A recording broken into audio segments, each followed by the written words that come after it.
Cara, acho que a gente já está no ar. Cara, que bárbaro isso. Pedro Doria, assim, cara, que absoluto privilégio. Assim, muito obrigado pelo teu tempo. É o absoluto. Gentileza sua ter convidado, bicho. Mas que isso, cara? É uma absoluta inversão de papéis. Assim, uma tremenda cara de pau da minha parte. Eu estou mais acostumado a entrevistar do que ser entrevistado, confesso. Putz, ainda mais por mim que não fiz a lição de casa, né? Porque como eu não sou nem jornalista, nem historiador, esse projeto todo, se eu fosse um historiador como você, eu ia ter que falar com todo mundo, né? Aí o que eu estou fazendo é uma viagem muito pessoal, né? Por pessoas figurinhas, né? Que ou eu convivi mais diretamente nos primórdios, tal, mas que eu acho que compõem um mosaico desses 20 anos de internet no Brasil. E eu escolhi pessoas assim que eu admiro, que eu gosto de conversar. A gente teve um contato, quer dizer, acho que se cruzou pessoalmente uma ou duas vezes em evento, não foi? Por aí. Em painéis, aquela situação meio bizarra, eu lembro disso, naqueles eventos, né? Aliás, a história de eventos de digital é um assunto por si só, né? É verdade. É quando as pessoas se encontram, né? Aí tem uma coisa curiosa, se o digital fosse tão sensacional assim, não precisava de evento, né? Mas tem alguma química ainda que nos une. Cara, puta, super obrigado, cara. Estou super honrado de falar com você, cara. Muito legal mesmo. Obrigado. Você está na tua casa com o teu copo de cerveja. Muito legal. Muito legal. Não, imagina, já estou me sentindo no botequim. Não, Pedro, eu queria muito conversar contigo. Eu te acompanho também pelo Facebook, essas coisas todas, e você tem um mix que para mim é muito curioso, porque ao mesmo tempo que você está lá mergulhando, né, na história do Brasil lá atrás, você também é um cara que está antenado com as coisas lá da frente, então você fica meio como um porta-voz dos dois mundos. E eu não conheço muito da sua história, eu queria ouvir um pouco de você, como é que você começou, quando você começou. É isso, basicamente isso. Nossa, então vamos lá. Eu dei uma sorte na vida, eu acho, que se a gente está falando de internet, que é o seguinte: meu pai é matemático, e em um determinado momento da vida, eu era adolescente, isso grada dos anos 80 para os anos 90, e ele foi dar aula em Stanford, no meio do Vale do Silício. Que bárbaro!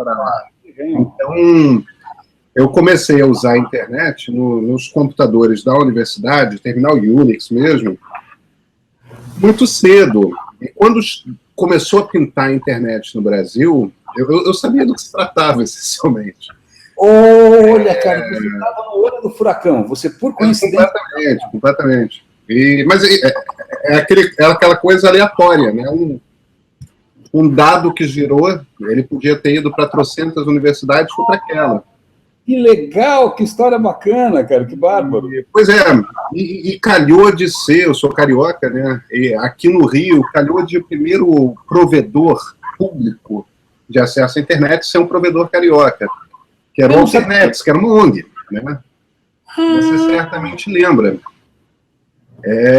Antes de haver internet no Brasil, uma ONG decidiu oferecer internet às pessoas. Eu não sabia. Em 93, 94. Eu não sabia.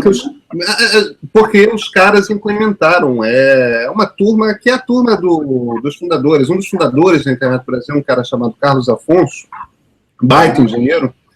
E quando houve a Eco 92, a Rio 92 aqui no Rio de Janeiro, ele foi convocado.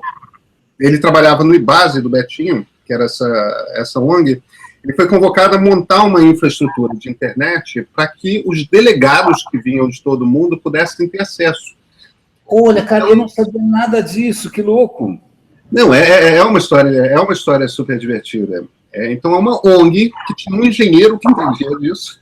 Uau! E o cara montou uma estrutura de infraestrutura de internet em 1992. A primeira infraestrutura de celular no Brasil também foi no Rio, também por causa da Eco 92, que saíram botando, mas porque as pessoas iam precisar de celular. Essas tecnologias não existiam no mundo. Só que quando você reúne um bando de chefes de Estado... Olha, que coisa maluca! E, enfim, a Eco 92 foi embora e o IBASE estava conectado à internet. E como eles eram uma ONG e precisavam de dinheiro, eles decidiram, tem meia dúzia de malucos nesse país que querem internet. Então, a gente cobra uns caraminguás por mês e acessando, e oferecemos acesso. É aquela coisa modem de 2.400, web, né? Confer, Telnet, para busca era o Art, Verônica, enfim, era uma outra internet, era uma internet baseada em Unix ainda, né? E nesse momento, a internet começando a se popularizar, eu escrevi um manual para as pessoas que estavam nesse provedor de acesso. Então, calhou de o primeiro livro sobre a internet no Brasil, eu escrevi. De repente, eu estava começando como jornalista também. Que história de louco, Pedro, eu não acredito. Olha, sabe o que é engraçado? Com cada um que eu falo, a barra vai voltando cada vez mais para trás no tempo. Então, sei lá, o Ari Meneghini, o Michel. Agora, cara, você acabou de voltar exatamente para o ground zero, assim, para o Big Bang da história. Olha. Não, foi super divertido. Agora, o Michel estava lá. Porque o meu primeiro emprego foi um emprego na TV Globo, junto com o Michel. Ah, não, fala sério. Fazendo o primeiro site da TV Globo. Puta, não acredito. O Michel estava em casa ontem. 95 ou 96. Olha, Pedro, que legal. Eu não sabia disso. Que bárbaro. Vários dos seus entrevistados estavam mais ou menos nessa época. O Benson também estava começando. Benson era meu colega de faculdade, né? Ah, não acredito. O Benson é a mais hilária do mundo, né? Não, o Benson é espetacular. O Benson é gênio. Esse é gênio. Cara, que história maluca.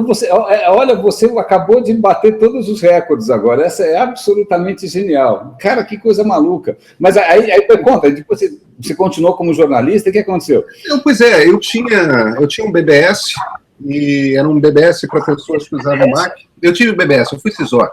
Não, olha só, cara, você é praticamente um Mandic, olha só. Não, imagina, o Mandic fez dinheiro.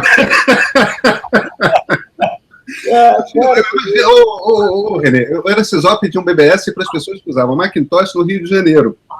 Nossa! Né? Colocar numa Kombi, né? Você põe numa exatamente. Então não tinha tanta gente assim. Mas foi um período bastante bacana e mais ou menos nessa época eu estava começando como jornalista também. Teve esse primeiro emprego na TV Globo. E aí eu fui para um jornal carioca, eu fui fazer jornalismo porque eu queria ser repórter de política, a onda não era fazer tecnologia. Olha, que interessante. E eu fui para um jornal que chegou a ser, nessa época, meados dos anos 90, o maior jornal do Brasil, que é um jornal popular carioca, que é o Dia. Claro. Na época, enfim, era mais ou menos quando estava começando a ter uma ascensão de classe média, então os jornais populares no Rio de Janeiro explodiram. É coisa de, você vê, hoje um jornal como o Globo, como Folha, como Estado, tira por volta de 250 mil exemplares. Os jornais na época tiravam 1 milhão de exemplares. Uau, não sabia, que coisa maluca. Mas foi um período muito curto, isso jamais tinha acontecido antes. Tá. Jamais aconteceu depois, mas durante um período de uns 5 anos aí no final do século XX, os jornais tinham edições gigantescas, circulações gigantescas. Era coisa... eu lembro, eu tinha uns colegas de faculdade, eu fiz ECA, né, fiz rádio e TV, e alguns colegas meus foram para o NP, Notícias Populares, aqui em São Paulo. E também estava bombando. Mas o Dia... que está enfrentando uma baita crise agora, e o Extra, que é o jornal popular da Infoglobo, eles têm uma pegada diferente dos jornais populares de São Paulo. Eles são um pouco mais highbrow, eles lembram um pouco o que o JT foi aí em São Paulo, o Jornal da Tarde, a um determinado momento. Ah, que legal, que legal. Não é aquela coisa espreme e sai sangue do NP. Aquela coisa que é quase The Onion, né? Parece o The Onion. Quase, é por aí. Mas, enfim, foi uma... E desde então, meio que fui zanzando de um canto para o outro, ora trabalhando em jornal, fazendo produto impresso mesmo, ora no digital, fazendo site. Eu trabalhei num período, num site chamado No Ponto, que depois teve uma sequência que foi No Mínimo. No Ponto. Você estava no Ponto? Que interessante. Eu estava no Ponto. O No Ponto teve uma coisa interessante, que o No Ponto surgiu em 2000 e morreu em 2002. Tá. E ele era curioso porque, nessa época, os portais explodiram, evidentemente. Você já tinha o UOL ali no início, mas, de repente, era Globo.com surgindo, IG surgindo, Terra surgindo, todos os grandes portais surgindo. E eles montavam umas redações que eram umas redações que tinha 2 jornalistas sêniores, daqueles já de cabelo branco, que eram contratados a salários de ouro para comandar, e uma garotada, né? O pessoal de 21, 22, 23 anos, 25.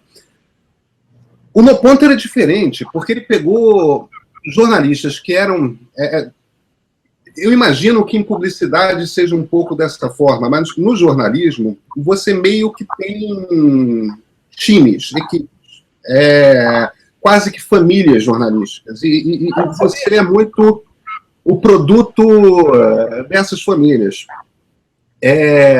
Eu descendo jornalisticamente de uma turma que nasce com um casal, literalmente um casal casato, que são o Hélio Gaspari e a Dorit Harazin. Olha, o Hélio e a Dorit, num determinado momento, no início da Veja, fizeram uma equipe que, enfim, são vários jornalistas que são... tem o Anselmo Góes, o Marcos Sacorreia, o Flávio Pinheiro, o Tuti Vasques,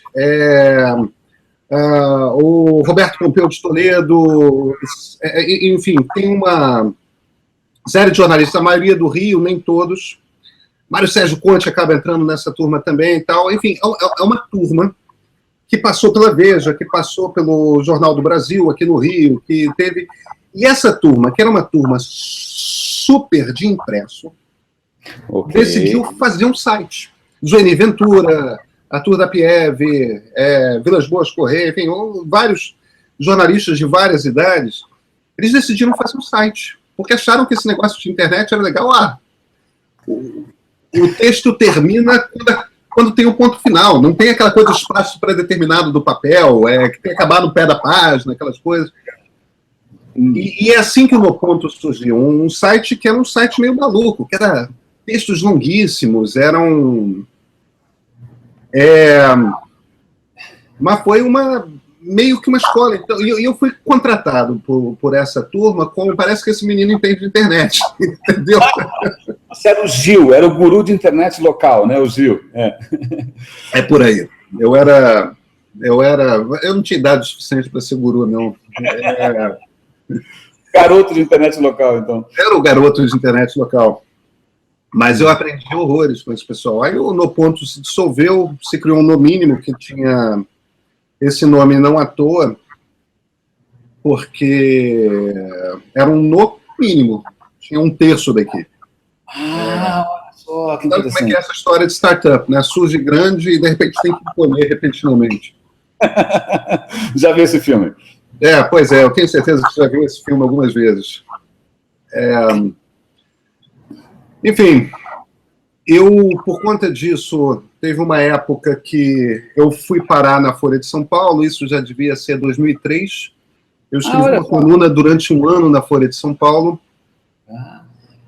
E nessa época foi quando surgiu o Link no Estadão. Ok. Foi um bom caderno de tecnologia. Foi o primeiro caderno... quando você olha para o jornalismo, você tem essas fases, né? O primeiro caderno importante de tecnologia no Brasil, Informática, etc., no Globo, que surge por volta de 1990. É a Cora Ronay que faz. É a primeira vez que existe um caderno dedicado à tecnologia. Mas era muito aquela coisa software, como troca memória, Mas é um momento importante. PC Magazine, tá? PC Magazine, total. E tem essa segunda fase, que nos Estados Unidos você vê isso muito com PC World, com Byte, com tal. E aí tem a segunda fase nos Estados Unidos, que é 95, 96, que surge a Wired.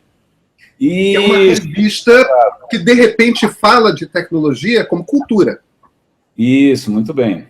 E foi exatamente isso que aconteceu no Estadão. De repente, uma turma chegou, só que isso já era 2003, foi o Ricardo Anderaus, foi o Guilherme Werneck, Otávio Dias, Marcelo Tais no primeiro ano, que era uma turma que falava, esse negócio de tecnologia aqui, isso não é escovação de chip, entendeu? Isso é cultura. E o link foi isso, eu fui para o link, substituí o Tais, eu saí da Folha, fui para o link, fiquei como colunista durante um ano, e aí fui para um outro caderno do Estadão, que é o Aliás, já como repórter, já como editor assistente de política internacional. Então, em 2004, me mudei para São Paulo. Fiquei morando lá um tempo como editor.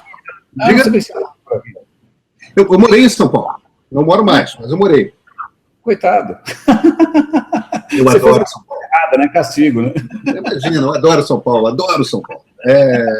Acho que boa parte dos meus bons amigos moram em São Paulo, que, aliás, às vezes é difícil. Enfim, em 2008 fui eu para Stanford. Existe lá uma bolsa que é a Knight Fellowship, que eles juntam 20 jornalistas todo ano para passar um ano na universidade. Então, entre 2008 e 2009, eu passei um ano letivo estudando em Stanford. Bacana, puxa, que privilégio. Agora, como jornalista profissional já. E o plano, quando eu voltei ao Brasil, em 2009, era eu vou montar um baita site, eu vou arranjar algum venture capitalist maluco, e vou montar um HuffPost brasileiro. O HuffPost estava meio que começando a se consolidar. E não aconteceu essencialmente porque o Ricardo Gandur, que era o diretor de redação do Estadão, me ligou no dia que 2 dias depois de eu voltar para o Brasil, e não, volta aqui para São Paulo, vem para o Estadão, vem assumir todo o braço digital que a gente precisa crescer esse negócio. E aí foi uma aventura que era refazer o site do Estadão, como é que repensar toda a estrutura da redação. Porque aí, nesse momento, nas redações, começava a se falar da coisa, a gente precisa integrar as redações. Porque antes você tinha, nos jornais, uma coisa separada. Você tinha a garotada que faz o site e as pessoas velhas e sérias que fazem o jornal. De repente, o site começa a ser mais importante e os leitores mais importantes estão lendo o site. Então, você precisa puxar para cima a qualidade. Então, de repente, precisa ser uma redação só fazendo as duas coisas. Sabe, eu acho que você deve ter trabalhado... É o tempo da Tati Schlesinger, do João Cabral, ou não? A Tati estava lá, o João entrou um pouco depois. A Ilona Moisés, depois talvez o... Exatamente esse período, que é 2010, 2009, 2010, 2011. Bons amigos, olha que legal. Não, uma turma ótima. A gente se divertiu muito. Em 2010, nasceu meu segundo filho, o meu primeiro filho com minha atual mulher. E ela se virou para mim e falou: olha, a aventura está ótima, mas eu quero mamãe perto. Eu quero criar meu filho no Rio. Muito bem, muito bem, muito bem. Então ela foi para o Rio e eu fiquei na ponte aérea durante um ano, até que eu vim para o Globo para fazer, de forma mais adiantada, evidentemente, o trabalho que eu estava fazendo no Estadão, que era fazer o processo de integração, redesenhar o site do Globo, fazer o processo de integração da redação, pensar como é que são os processos. Cara, que bárbaro isso, que puta responsa legal, cara. Nossa, que é super divertido. E na verdade, ele é super importante. Eu passei como jornalista, tanto tendo a vida no digital, quanto tendo a vida no papel, que eu sempre fui de um canto para o outro, eu já passei por várias fases. Eu já tive a fase em que eu acreditei que os grandes veículos iam acabar e os blogueiros iam cuidar de informar o mundo. Que horror, eu lembro disso. Mas, cara... bom, eco. Enfim, E o problema é que quando você começa a ver esse negócio, você começa a perceber que, como de fato funciona, você começa a perceber que existe um baita valor no jornalista que sabe do que está falando. Quer saber do que está falando, não só na teoria, mas, essencialmente, você sabe como é que é política, você sabe como é que político funciona. Por quê? Porque você está no Congresso todo dia. Você conversa com esses caras todo dia. E depois de 20 anos conversando com esses caras todo dia, você entende como é que funciona. Entendeu? Então você não vai ser enrolado com tanta facilidade. Você já viu as coisas acontecendo. Você já viu um presidente da Câmara entrando, outro saindo, um segundo, um terceiro, um quarto. Você já viu impeachment, você já viu... Olha... Você... E de repente você junta um bando de pessoas assim, numa mesma redação, essas pessoas começam a trocar ideias. Aí alguém traz uma notícia, não, pera um instantinho, tem um buraco aqui que é esse. Você tem todo um processo de filtragem. Você tem todo...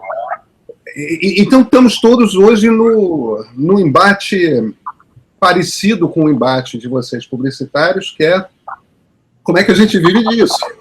Puta, mas você sabe que tem um parêntese curioso, porque, na verdade, eu passei muito pelas agências, mas eu passei de, assim, meio de vira-lata, porque eu não sou publicitário e eu nunca gostei muito desse universo, tanto que, o tempo que eu trabalhei em agências, você basicamente fazia projetos, não era a internet como mídia, eu não sou um cara de mídia.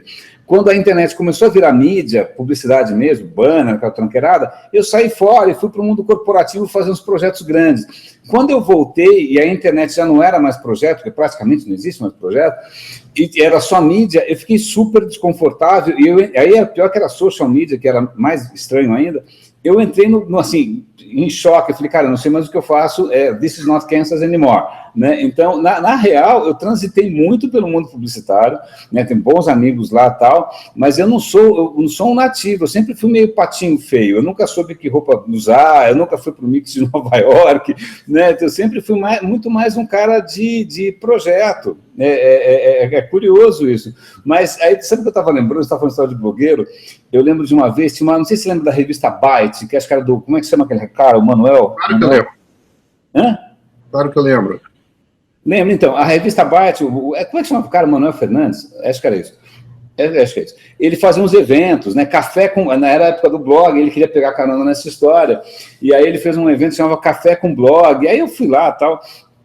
E aí ele conseguiu, como ele era muito bem relacionado com a mídia tradicional, ele conseguiu chamar a gente do Globo, Estadão, todo mundo estava lá, né? Tinha bastante gente lá. Metade era do pessoal na mídia offline. E aí metade era os blogueirinhos, que na época eram celebridades. Eu lembro dos blogueiros, tipo, dedo no nariz, assim, vocês vão morrer, esse mundo vai acabar. Uma super arrogância. O cara, coitado, estava de fralda ainda, né? Não conseguia, né? Eles dominavam minimamente a técnica. Eu lembro que eu peguei o microfone e falei, meu caro, menos você está cantando de galo com o pessoal que tem 20 e 30 anos de janela, né, que conhece, do cabo a rabo, né, as próprias especialidades e tal. Ele, um jornalista das antigas, consegue aprender o que você sabe em 6 meses. Você vai precisar de 30 anos para saber o que esse cara sabe. Aí eu lembro que um dos blogueiros chegou para mim e falou assim, traidor do movimento. Voltei para a década de 60, que merda. A década de 60 foi divertida. Eu era criança, graças a Deus. Escapei. Cara, eu acho que depois de um tempo nessa roda, a gente percebe que a internet já passou por várias ondas, né? A gente viveu a internet do Yahoo, que era aquele índice bacana, organizadinho. Os melhores sites do mundo estavam lá. Um ser humano era capaz de ver aqueles sites todos e dizer qual que tinha óculos, qual que era legal e tal. Isso. Aí, de repente, pinto Lycos, pinto Alta Vista, aqui no Brasil o KD, e de repente tem essa coisa de busca. Não é muito útil, não, mas... Tinha o Miner, lembra do Miner? O Miner eu não lembro. Eu lembro do Hotbot. Você lembra do Hotbot? Claro que lembro. O Miner, se eu não me engano, logo na época da bolha, quem lembrou disso foi a Maria Ercília. Teve um cara de Minas, que era meio geninho, ele criou tipo um meta-buscador, que era um buscador que buscava em várias buscas, que chamava, se não me engano, meta, mas ele foi comprado, durou pouco a história. Não, eu não lembro de ter usado. Aí, de repente, pinta o Google, ali na virada do século. Opa, esse negócio de busca pode ser útil, pode aparecer, você pode de fato encontrar as coisas. Você teve aquele momento dos superportais indestrutíveis e de repente... Todo mundo queria fazer o maior portal do mundo. Todo mundo queria fazer o maior portal do mundo e os portais eram o futuro. E tinha muito Você dinheiro. teve o período dos blogs. E os blogs foram. E hoje a gente está nessa época meio... que por um lado é das redes sociais e por outro é do celular. Tem isso, e para mim tem uma coisa engraçada, eu estava lembrando que em 2000, mais ou menos, eu peguei um projeto com a RBS, lá no Rio Grande do Sul, que era fazer o portal da RBS, que era uma coisa completamente megalomaníaca, e as verbas eram zilhardárias, todo mundo tinha milhões e milhões de dólares e tal, né? Mas agora, eu acho que para mim tem uma diferença, eu não sei se para você fez tanta diferença assim. O Google, para mim, já foi uma pancada, porque eu estava no Yahoo, o Yahoo sentiu o golpe, né, percebeu que o mundo estava mudando, e não ia conseguir se recuperar a tempo, essa noção era bastante clara. Mas aí, para mim, pelo menos no nível muito pessoal, o divisor de águas para mim é a história do Facebook, que conseguiu monetizar o nada, né? Lembra do Seinfeld, que é o humor sobre o nada? O Facebook monetizou o nada. Eu falei, cara... O cara é um gênio, né? Porque não tem aquela mentalidade pragmática, engenheirística do Google, que existem problemas, eu vou resolver um problema. O Facebook não resolve problema nenhum. Ele simplesmente consegue criar essa mecânica infinita. Para mim tem um divisor de águas aí que acho que, pelo menos do mercado que eu acompanho mais, bagunçou bastante. Porque vira uma mega plataforma que parece um buraco negro, né? A gente está enfrentando esse momento curioso, que tem um cara interessante, é um professor de direito da NYU, eu não sei se talvez você já tenha lido algum livro dele, é um cara chamado Tim Wu, Wu. Tá. Ele tem um livro interessante, estou tentando lembrar o nome do livro dele, enfim, não importa. Mas o que ele defende é o seguinte, olha, se você pega do século XIX para cá, todas essas grandes revoluções tecnológicas em comunicação, elas começam libertárias e fragmentadas. Ok, legal. E sempre terminam concentradas. Ok. Aí você pega o telégrafo, o telefone, a televisão, e aí ele se vira e fala, a gente acha que a internet vai ser diferente, por quê? Bom ponto. E o livro do cara é a Constituição. Olha, a história toda é assim, tá? Telefonia, entendeu? Todas essas coisas começam com cada esquina tem uma empresa diferente oferecendo serviço. Isso e tem uma hora que a coisa começa... Agora, você pode ir para outra... Você pode ir para outra metáfora. A gente viveu isso. Quando a internet estourou, era aquela coisa libertária, livre, tudo baseado em TCP/IP, que era um protocolo livre, etc. E todos os subprotocolos, o protocolo do e-mail, o protocolo disso, o protocolo HTTP para a web, o SMTP, aquela costurada toda, e de repente apiaram de poder os grandes serviços online que estavam surgindo. O próprio Mandic era um arremedo disso no Brasil. Mas tinha o CompuServe, tinha a AOL, tinha esses troços todos. Concordo com você. A Microsoft tentou lançar o MSN, que era um grande também online service. Não, para que você quer internet? Eu vou te oferecer tudo protegidinho. Bota esse disquete aqui e junto com o Windows 95 você vai ter o mundo. Isso aí. E quebraram a cara como todos os outros. Eu acho que a gente está vivendo um momento em que há o risco disso se consolidar, que é essa web de plena liberdade, em que cada um vai lá e monta o seu site, quase um site GeoCities, né? Aquela coisa meio bem mambembe mesmo. Esse negócio começa a se desmontar e algumas poucas empresas começam a consolidar e, de repente, a gente volta para essa internet que é redes fechadas. Olha, a gaiola dourada. Exatamente. Você não vê mais filme em qualquer lugar. Não. Você vem para o Netflix. É isso aí. Tem um filme. Você quer conversar com as pessoas? Facebook. É isso aí. Entendeu? Você quer dizer, começa a ser uma coisa. A Spotify, esse troço, daqui a pouco as pessoas. Eu lembro que tinha uma discussão na internet pré-web que existia um serviço, as pessoas não têm mais memória disso, que era a Usenet. A Usenet eram todos os newsgroups, né? Era onde as pessoas se encontravam por áreas de interesse. É como se fossem os grupos do Facebook existiam, só que eram para toda a internet, né? Isso. E tinha um manual, que era um manual que todo mundo usava para aprender os rudimentos de internet, que era o Zen and the Art of the Internet.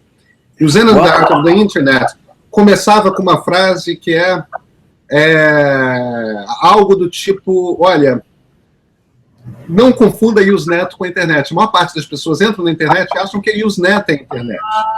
Ok. Porque aquilo parecia... Como aquilo era a única coisa que a maior parte das pessoas que estavam na rede usavam, aquilo parecia... A gente começa a se aproximar de um mundo em que... Cara, qual é a quantidade de pessoas que acham que a internet é o Facebook? E antes achavam que era o Google. Na verdade, é quase um aquário. Né? Parece que está num aquário. Isso. A gente passou por um momento em que o troço estava espatifado e a gente está indo para esse momento de concentração. Tem um livro bacana. Você leu aquele Who Owns the Future, do Jaron Lanier? Não li. É um puta livro legal. Assim, ele é legal, mas ele é tão implacável que eu não consigo terminar. Eu começo a ficar deprimido e paro. Mas ele coloca como se fosse uma consequência natural dessa plataforma em rede, que quando alguma coisa começa a concentrar, ela começa a concentrar exponencialmente, e aí ela começa a acumular tanto conhecimento, tanta informação, que fica muito difícil para alguém conseguir... Aí ele menciona, primeiro ele começa falando do Walmart, que foi uma das primeiras empresas que montou uma plataforma tecnológica pesada, aí ele fala da Amazon, aí ele fala do Facebook, mas aí a coisa está começando a ficar tão irrespirável que eu não sei se ele consegue achar alguma solução, mas ele fala, olha, é meio da natureza da rede que você consiga concentrar tanto que é muito difícil, o cara tem um dinheiro infinito, então se o cara quiser comprar o WhatsApp, ele compra o WhatsApp, se ele quiser comprar qualquer coisa, ele compra, né? E oferece de graça. Eu acho que a gente passa por um risco. Minha imagem piscou aí, né? Deu uma piscada, mas agora você voltou. Estou te vendo. A gente tem um risco, e aí eu sempre volto para a política e para a história. Porque aí bate no que é a minha preocupação. Legal. Quando a distribuição da informação é concentrada em grupos muito pequenos, percebe? Claro. E no nível mundial, a gente corre um risco que o problema jamais será a produção de informação. Produção de informação, cara, é claro que você tem os jornais grandes e uma série de jornais pequenos, você tem os grandes estúdios, os pequenos estúdios, você tem... Enfim, você tem sempre essa história, você tem as grandes rádios e as rádios comunitárias, você tem os grandes sites e os pequenos sites, tal. O número de vozes existe no espaço e costumam encontrar seus veículos para apresentar. O problema é o seguinte, quando você tem uma grande concentração na distribuição de informação, E a gente corre risco porque isso aqui é um iPhone, tá? Ok. Isso aqui é feito pela Apple e roda iOS. Você, essencialmente, hoje só tem 2 sistemas para esses aparelhinhos. Sim, ou é sim. iOS ou é Android. Então, essencialmente, você tem 2 empresas, seu Android. Você tem 2 empresas que controlam a tecnologia que define o que pode entrar aqui e o que não pode entrar aqui. Sim. Aí você puxa e você tem o Facebook, que é um veículo de distribuição de informação gigantesco. Essas empresas, através dos seus protocolos, decidem que tipo de informação chega a você e quem não chega, e o que não chega. Existe um discurso, que é o discurso típico do engenheiro do Vale, que é o seguinte: mas o protocolo não tem ideologia, o protocolo não é um sensor. O protocolo não, o protocolo está apenas te dando o que você quer. Só que o problema é que quando o protocolo te dá apenas o que você quer, isso é um problema. Porque se você é um cara de esquerda, o protocolo vai te dar cada vez mais coisas de esquerda para ler. É isso aí. Ele está reiterando as suas convicções. Ele não está alimentando as suas dúvidas. Se você é um cara de direita, exatamente a mesma coisa está acontecendo. E o maior problema é o seguinte: se você é um cara de centro-esquerda, você está sendo apresentado cada vez mais a coisas de esquerda. Se você é um cara de centro-direita, você está sendo cada vez mais apresentado a coisas de direita. Aí começa a acontecer que a maior parte das pessoas que aparecem na sua timeline, ou nas buscas que você faz no Google, ou não importa, são pessoas que pensam como você. Você vê, hoje a gente tem uma situação política no mundo que se acirrou justamente na virada do século, que é o de polarização política. Sim. Política se dá quando 2 pessoas com pontos de vista divergentes conseguem encontrar um meio termo. Ok. É assim que países são governados, é assim que cidades são governadas. É pelo encontro do meio termo. Olha, eu acho que a solução é essa. Você acha que a solução é aquela. Vamos chegar a um acordo aqui. Muito bem. Você ceder em algumas, você vai ceder em outras. É assim que as coisas acontecem. É assim que nações vão para frente. Só que a gente está num momento em que você vê, desde a virada Bush versus Gore em 2000, nos Estados Unidos, a polarização política ficou cada vez mais rígida. Republicanos e democratas são cada vez menos capazes de se falar. Isso é verdade para o PSOE e para o PP na Espanha. Isso é verdade para tucanos e petistas no Brasil.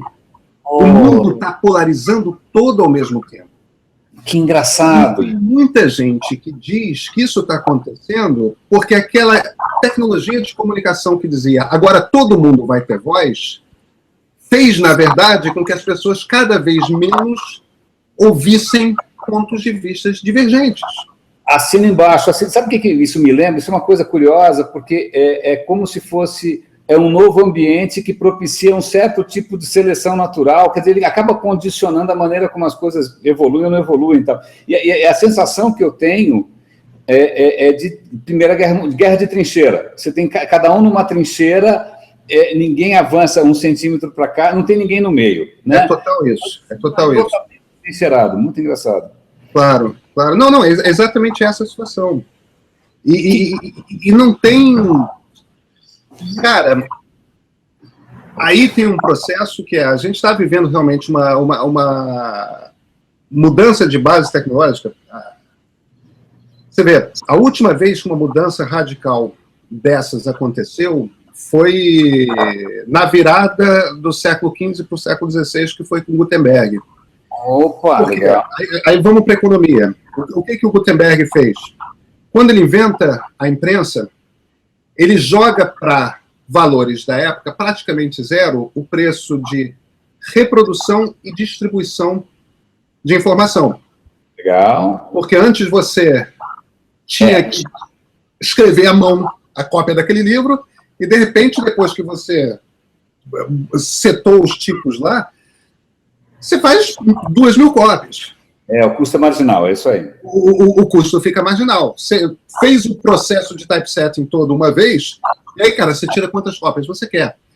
E, claro, em vez de pegar e botar no lombo de burro um exemplar, você bota 20. A distribuição ficou muito mais barata.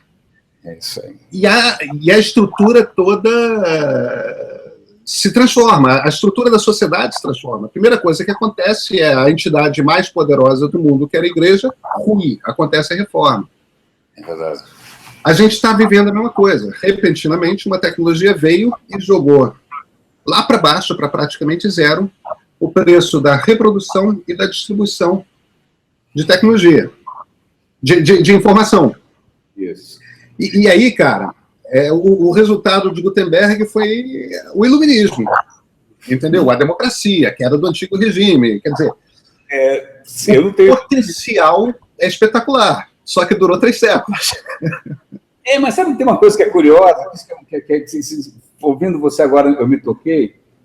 Se para 1,5 bilhão de pessoas, né, a vida online se resume ao Facebook, e se o Facebook tem um algoritmo perverso que acaba fazendo com que as pessoas se polarizem, você tem um garoto lá de moletom na porra do Vale do Silício que está condicionando praticamente a história do planeta, simplesmente por causa de um Mas eu não seria tão radical. Primeiro, eu diria, não é o algoritmo do Facebook.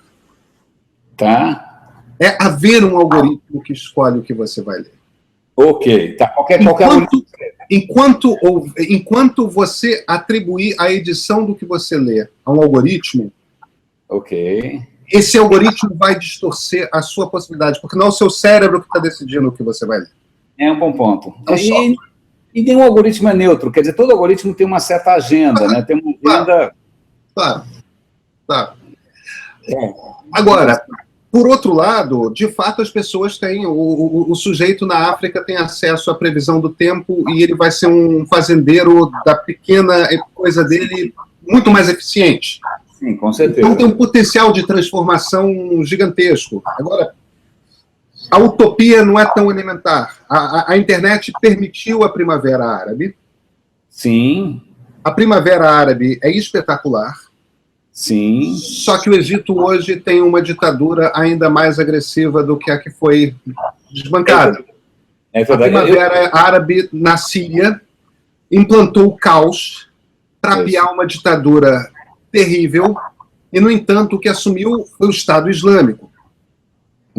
E que, na verdade, consegue utilizar essas novas mídias com maestria. Só vê o Estado Islâmico agora, usa com maestria.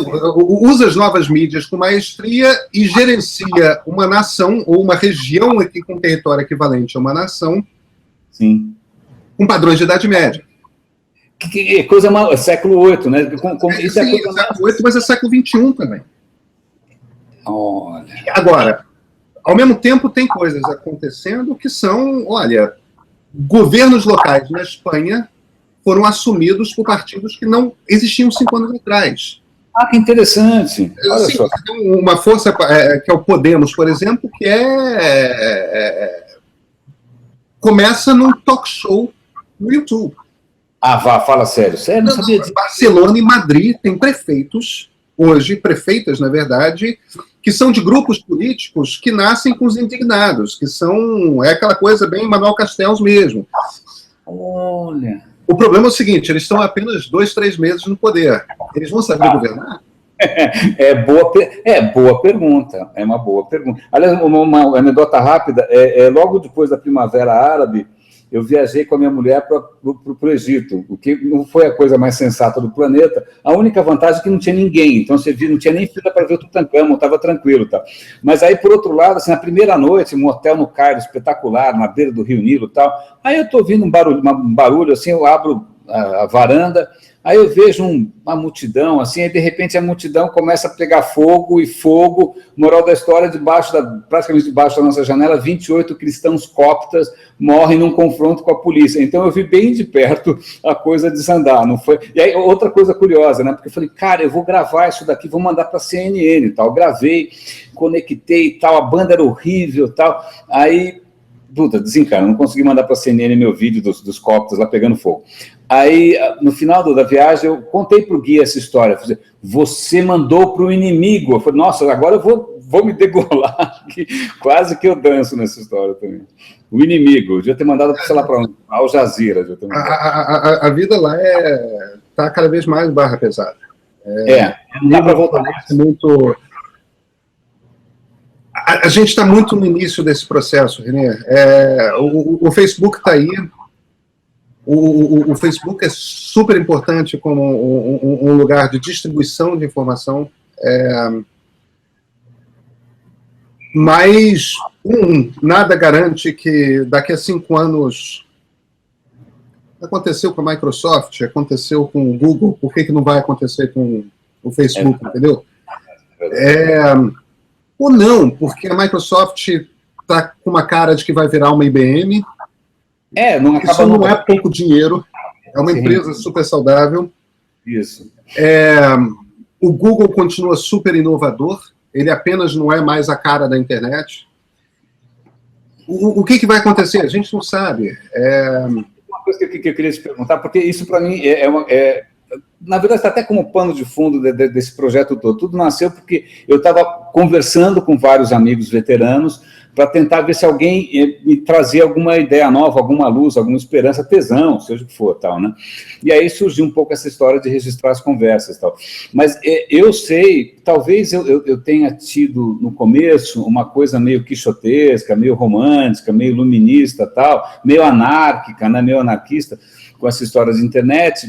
E eu ainda não estou assimilando muito bem o estado das coisas, né, como diria o Wim Wenders. Mas, então, assim, eu confesso que hoje eu tenho muito menos certezas, ou muito menos bandeiras, ou muito menos convicções do que eu tinha lá atrás, quando eu era um believer, batia no peito, né, evangelizava, tal. Hoje assim, eu preciso... É bom conversar com você, com todo mundo, para justamente ouvir histórias que sejam inspiradoras e que me tirem um pouco desse desconforto, assim.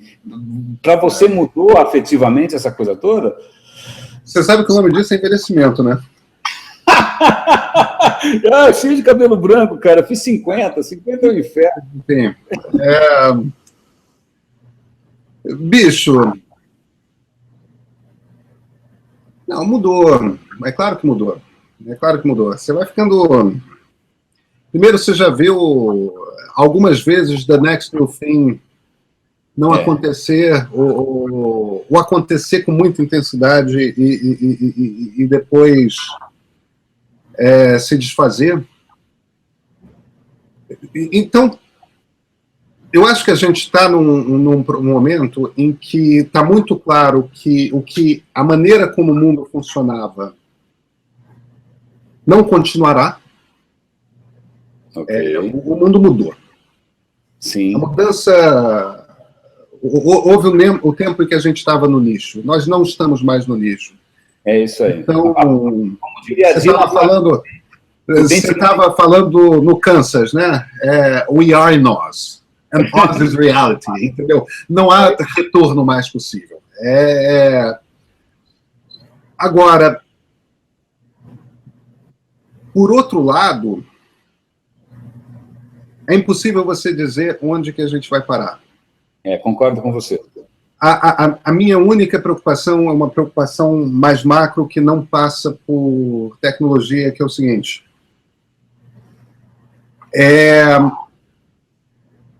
Democracia não pode acabar. Muito bem, concordo. Informação está diretamente relacionada à maneira como... você precisa de informação para saber votar. Ok, bom ponto. Existe um risco na ideia da democracia direta, quer dizer, vamos acabar com Câmara, vamos acabar com Senado, vamos acabar com... Não, tem questões para ser decididas, cada cidadão vota diretamente. Porque você chama de democracia o que, na verdade, se transforma numa democracia, numa ditadura da maioria.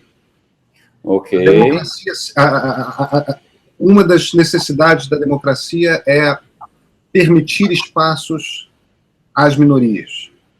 Ok, bom ponto. Tem uma liga aí, que é delicada, que sustenta toda essa máquina. Você precisa ter métodos que permitam as pessoas se informar, e o se informar quer dizer as pessoas têm que ser constantemente provocadas a questionar suas opiniões. Excelente, provocação.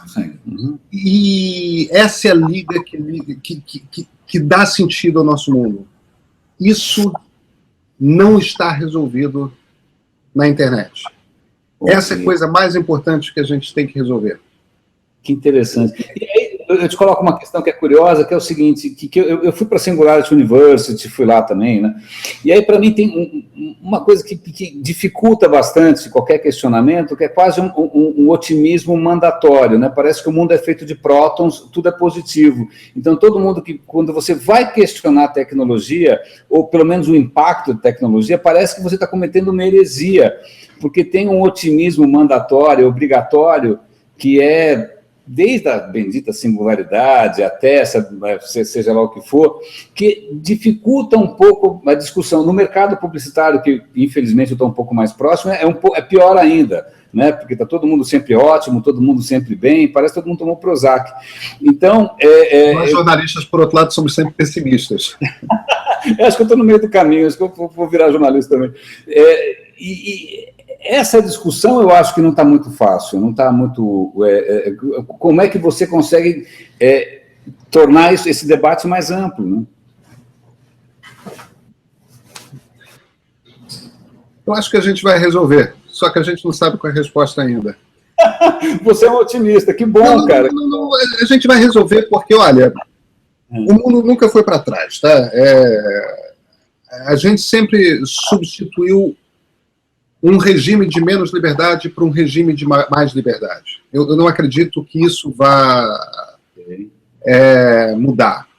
A gente está numa época que é a época que menos se mata no mundo, na história, em que há mais liberdade, em que há um percentual maior da população humana educada, alimentada. O mundo está resolvido? Não está. Mas a tendência é que liberdade se expanda, a tendência é que a alimentação se expanda, a tendência é que o mundo fique melhor.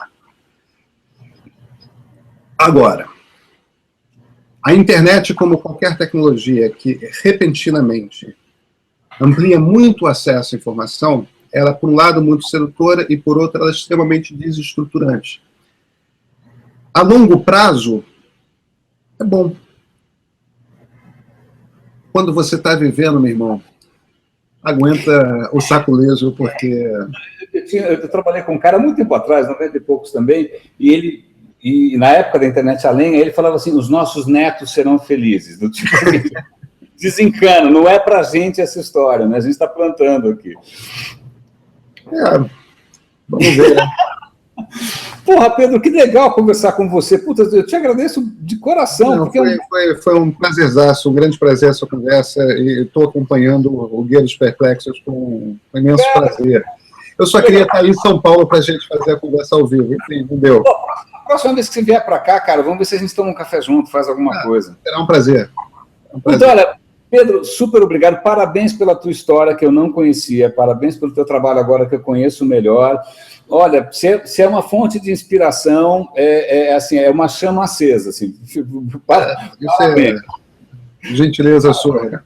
Imagina, grande abraço, brother. Eu vou fazer o seguinte, só para te contar. Isso daqui vai para o YouTube, acho que praticamente imediatamente, mas vai como unlisted. Aí eu vou baixar, só ver se tem que fazer algum acerto de áudio e tal, mas eu costumo publicar uncut. Eu trabalhei no Aqui Agora, então eu tenho essa história de publicar as coisas meio sem experiência divertida. Puta, não, cara, olha, na boa, 20 anos de internet não se compara a 2 anos de Aqui Agora.